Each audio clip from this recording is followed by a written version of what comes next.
Kia ora e te whānau, ko Mari e Sydney tōku ingoa, ko tēnei te Waiata e tū kahikatea.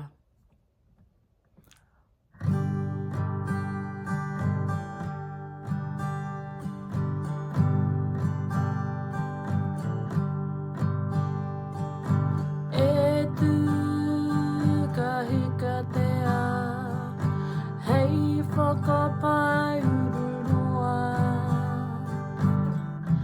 Awhi mai, awhi atu, tātou tātou e, tātou tātou e.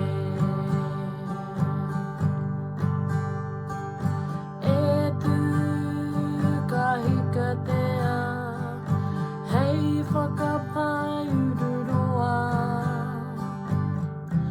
Awhi mai, awhi atu,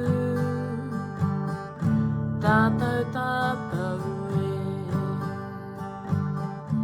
tātou tātou e. Kai, kite!